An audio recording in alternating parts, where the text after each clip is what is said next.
Ces salopards de médias ne veulent pas m'interviewer. C'est un scandale. J'accuse. Non, je rigole. Je suis pas connu, c'est normal qu'on m'interviewe pas.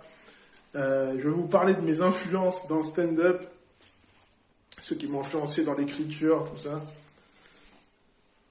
Tout d'abord, il y a Gad Elmaleh. À l'époque, quand j'étais au collège, vers 13 ans, 14 ans, il y avait son spectacle « L'autre c'est moi ». Donc, je ne sais plus qui dans ma famille avait acheté le DVD et je faisais regarder ça en boucle. Donc ça m'a beaucoup influencé, le spectacle « L'autre c'est moi ». Là où il parle du blond, tout ça, pour ceux qui s'en souviennent. Ensuite, juste après, donc ça c'est 2005. Donc ensuite, en 2006, juillet 2006, il y a toute la vague du Jamel Comedy Club qui commence à sortir. Donc il y a tout ce qui est Thomas N'Djidjol, Fabrice Eboué. Et justement, Thomas N'Djidjol m'a beaucoup influencé. Par exemple, dans ses spectacles, son spectacle qui s'appelle numéro 2, ça s'appelle 2 tout quoi. Voilà. Et aussi, je suis allé voir aussi son dernier spectacle à Thomas N'Djidjol qui s'appelle L'œil du tigre, qui est vraiment bien aussi. Où il parle vraiment, dans le spectacle 2 et dans L'œil du tigre, il parle plus de sa vie de famille, tout ça. Ça m'a beaucoup influencé. Tu peux parler de ta vie dans ton stand-up et tout. Donc ça, donc voilà, en France, il y a eux. Il y a aussi en France, il y a Gaspard Proust aussi, quand il parle de politique, si je me souviens bien, dans ses spectacles.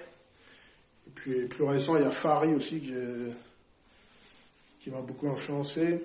Je ne vais pas citer tous ceux que j'aime, mais surtout ceux qui m'ont plus influencé dans l'écriture. Et après, à l'international, aux États-Unis, il y a bien évidemment Dave Chappelle et Chris Rock, de grosses influences. Vous verrez que dans mon spectacle, je rends hommage à Chris Rock, j'essaie de faire les mêmes tourneurs de phrases, des choses comme ça. Et il y a qui d'autre? Il y a aussi un spectacle que j'ai vu en 2018. En 2018, j'ai vu Tambourine de Chris Rock et Homecoming King de Hassan Minhaj.